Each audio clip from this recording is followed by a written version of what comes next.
welcome to my channel. Now last week I did a video about Snow White and everything I knew about her. Now I'm going to talk about Beauty and the Beast. Now Beauty and the Beast just came out in theaters, the new one. If you guys have not seen it, please watch it. It's a very amazing movie, and honestly my honest review about it is it's amazing. Yes, they added new story backlines and everything like that, but it's so cool how they added how the mom died, because I always wondered in my head, because I'm very messed up like that and I wonder things like that, okay?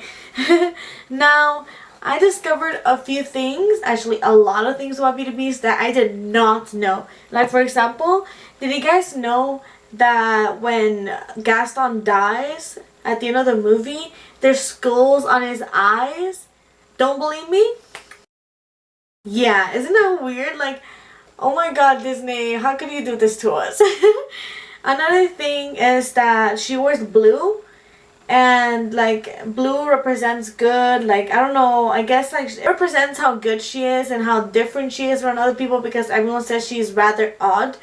And apparently Gaston and like those bad guys are red because it depends. It means bad. So also you see Beast and he's wearing blue at the end, which means that he's good at the end, and he always wears a red cape in the beginning, which is bad. You get where I'm going with this? Do you know that originally Chip was supposed to be a little music box, and then they scratched that off and they said, never mind, let's make him into a little cup, which makes perfect sense. But think about it this way: if he wasn't a Chip, like if he wasn't the cup, like, what? That'd be crazy. Like, everyone loves Chip, you know? And you know that he was originally to have one line in the movie? One line. So, what's there, mama? Was supposed to be his only line, I guess. But they loved him so much they decided to add him on the movie. Like, remember last week I said that Dopey didn't have any voice? And that's because they didn't, what's it called? They didn't have a voice for him. Technically now Chip does, so. Well, like, you guys knew this, but like a lot of people don't know, and I'm very surprised. Shout out to Savannah. A lot of people didn't know this, and I'm very surprised, but his real name is Prince Adam, the Beast, and that's crazy, right? Like, a lot of people didn't know that. So, do you guys remember the song Be Our Guest? If you don't remember, I'm gonna sing it to you. I'm just kidding. Be our guest. Be our guest. So, do you know that Be Our Guest was supposed to be sung originally to Maurice and not Belle? So, technically it was originally for the dad, not her. But, I mean, I guess it makes sense that it's from her, because if it was sung to the dad, the Beast would have woken up right away. I found out something rather disappointing. Well, it wasn't disappointing. It's kind of predictable, though. That the dance, when they danced the beautiful dance, it was actually reused and recycled from Beauty and the Beast. Oh my god.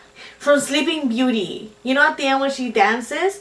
And it's like the same people. Like, no lie. If I put this at the side, it's the same people.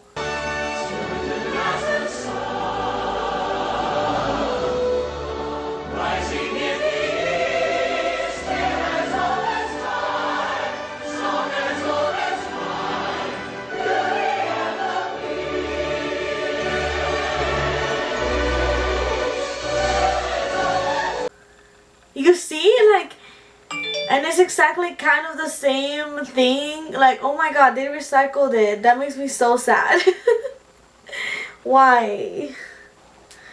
Like, I thought Disney was original, man. I thought it was original. The girl from, you know the girl Jodie Benson? That's her name. She was from Ariel, and everybody wanted her to be Belle too. So she would have originally been Belle also, but she wasn't, so it's okay. I mean, everyone loves Belle's regular voice anyway, so whatever. Now I'm going to talk about some theories I heard around. Now, there's this theory that Belle's grandmother is Jane from Tarzan, and it kind of makes a little sense because they're both into like beastly type male, and like they both want to change them, I guess. Well, they don't want to change them, actually love them who we are, but whatever. They're both like into those kind of guys. But like that doesn't prove anything, you know. But still, like that's a theory, and like it connects to other like princesses and how they're related to each other. But if you guys want to get in depth with that, I'll post a link down below for those videos I saw, because it's too much to explain. Another theory is that, you know, the book in the beginning of the movie that she talked about far off places, daring sword fights, magic spells, a prince in disguise.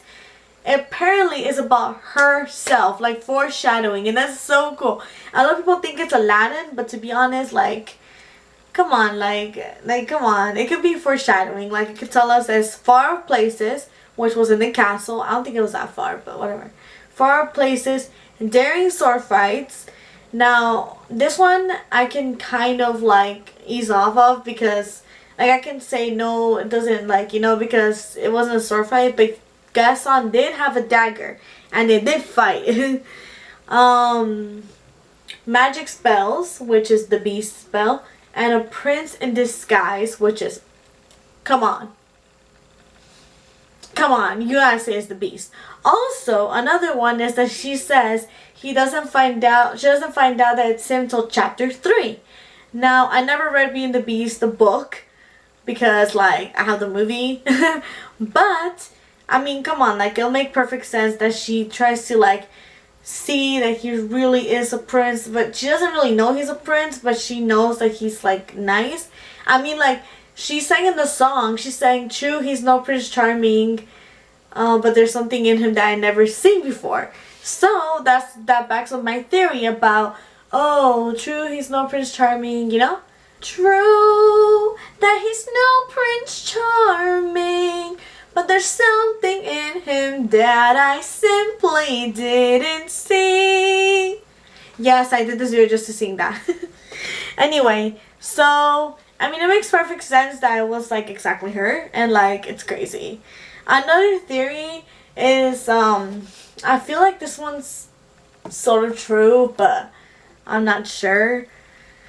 I don't know, it's weird. It's like a weird thing. Like, it's not really a theory, but it's like a weird like thing to think about, because he was cursed when he was like they say that he was cursed back then, and until his 21st birthday his rose petal falls or whatever, or he learns to love or whatever. I suck at this. But technically he's 11 when he was cursed. Now, what do you know when you're 11? Like, you don't know anything. Walt Disney didn't really create Beauty and the Beast. It was actually a real book back then. And that's what I'm about to talk about next. The real story, what really happened. And, oh my god, it's probably disturbing, but I'm gonna ruin it for myself. I'm ready. Now, I have this article here. I have this proof right here about the real story, and oh my god, I can't wait to read it. I'm scared. So, I don't want to read ahead. I wanted you guys to read it with me so you guys can see my expressions. So, here we go. In the original story, Beauty is actually the youngest. In the original story, Belle is actually the youngest out of 6 children. 3 boys and 3 girls. It explains a lot, because in a lot of movies, you think it's the only child, but apparently there's always been more, and you'll see in my other episodes. Her father is not an inventor, but rather a wealthy merchant who eventually loses his fortune. The merchant and his family are forced to move to the countryside to live a simple life. There must be more than this provincial life. I suck. Beauty's 2 older sisters, Belle's 2 older sisters, on the other hand, are depicted as 2 miserable women who constantly whine and express a longing for their former luxury. They grow to hate Belle not only because they're jealous of her beauty, but also because she's weird. I mean, it makes sense. Everyone hates her because she's weird. Me in middle school. They actually feel bitter because Belle has adjusted to her new life, and they somehow interpret it as their younger sister's way of trying to make them look bad. Ooh. Some sister drama. Also, you know those memorable characters such as Cogsworth and Lumiere? Well, they don't exist in the original story. In fact, the concept of all the servants being enchanted is something that's unique in animated Disney version. In the original story, the Beast lived alone in his castle, and in my opinion, that just made his existence even more depressing than what Disney presented it. Oh my god. So, he was completely alone with furniture. Now he's completely alone, period. Oh my god, new theory. Oh my gosh, new theory. That Beast was completely alone and he went crazy because, I mean, being alone for like 21 years. Like, have you guys seen The Passengers? Anyway, being alone could cause you to like want to make friends. And I bet he wanted to make friends, so apparently he went schizophrenic and started talking to the furniture. New theory! And also he wanted Belle so bad to break the spell that he needed help, and like those voices in his head telling him what to do, but it's not the real furniture, but it's in his head, and he doesn't want to be alone, but he doesn't like people, so he made the furniture and start. Oh my god, that's so cool! I just made a theory. Oh my god, that is so amazing. Okay, anyway. Speaking of missing characters, Gaston and his crew are also not the original story. Gaston was another character created by Disney for the film and is no doubt one of the most memorable Disney villains to date. People love Gaston just because of how fun it is to hate him. He's like, I know! No one's as beautiful as me. So yeah, no magical furniture, no egoistic, just Beauty and the Beast. One day, Belle's father hears that one of his cargo ships will be arriving to the port, and he and his family seize this opportunity to restore their fortunes. On the way into town, he asks his daughters what they would like him to bring him, just like in Cinderella. The two sisters request expensive dresses and jewelry, and Belle simply requests her to bring a rose. Upon his arrival to town, the father finds out that his ship has been seized to pay off his debts, and now he must return home to empty-handed. However, Belle's dad gets lost along the way and seeks shelter in an old castle during the storm. Once their father finds no one in the castle, he helps himself to some food and been prepared. When he awoke in the morning, there was breakfast prepared for him, and he assumed it was because of a fairy, which is weird. On his way out, the merchant stops to pick a rose from the garden for his daughter, and this is when he gets confronted by the Beast, who felt like Beauty's father was now taking advantage of his hospitality. Upon hearing the merchant has daughters, he agreed to spare his life on the condition that one of his daughters willing to take his place. Wait, what? Hold on. Belle's father was now taking advantage of his hospitality upon hearing that the merchant has daughters. He agrees to spare his life. So the whole take me instead is not real. It was in the Disney version. Apparently that is so sad. The dad offered one of his daughters to take his life. Wait, let me read that again. He agrees to spare his life on the condition that one of his daughters willing to take his place. Oh my gosh! So the dad sold them out? He said one of my daughters will take my place. No wonder they didn't put that in the Disney version. No wonder she was like, take me instead. Oh my god. Before the merchant is sent home, Bess allows to fill a chest with a gold to take him. Yeah, I have a very sick feeling in the pit of my stomach now. Beast allows him to fill. Oh my god. When his children hear Beast and his demands, they are sorrowful, and his two older daughters wail loudly. They see that Belle is calm and not crying, and despite her of it. Do but see the pride of little. Okay, I don't want to read that. Belle tells them that she will not cry because she will not allow her father to die because of her. She volunteers to take her father's place as the Beast's prisoner. It should have been one of the angry girls, but whatever. Belle's three brothers protest this and proclaim that they will slay the Beast, but the merchant tells them that the Beast is too powerful, that they will perish. Oh my god.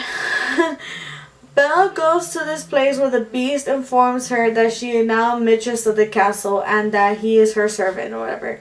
Belle passes her time in the library and exploring her new home and whatever, Who stays by her side every night. The two converse in giant. Also, they get closer and closer and closer. The Beast would ask Belle to marry her, only for her to reject his proposal. What? She acknowledges herself that while the Beast is good in nature and kind, it is his gruesome form that she fails to see the past. This routine for having supper together, then rejecting poor Beast, is one that continued most for 3 months. No! What? No! So Belle rejected him. Oh my gosh. Unlike the Disney film, Beast is very open to Beauty about his affection to her. It is because of those feelings for her that he allows her to visit the father and family again. I mean, that happened in real life too in the movie. Belle agrees. Oh my gosh, no. So she agrees to go free. I'm sad. I wish I never did this.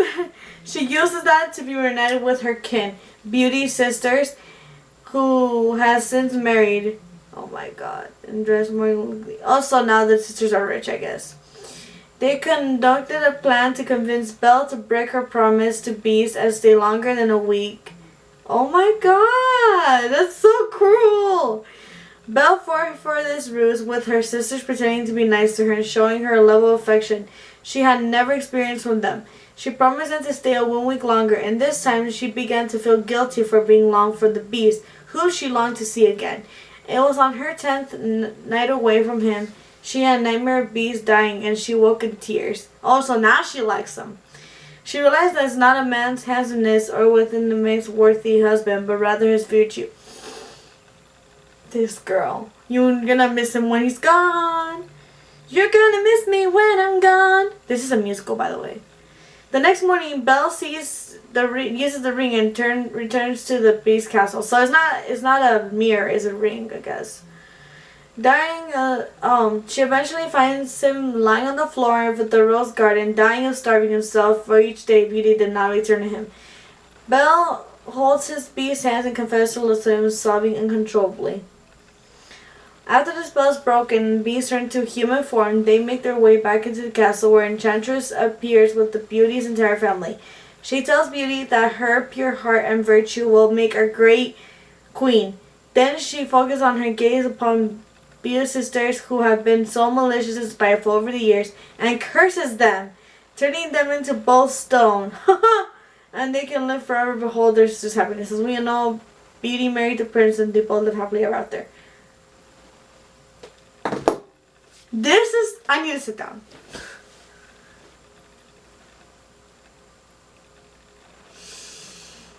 I wish I never read this.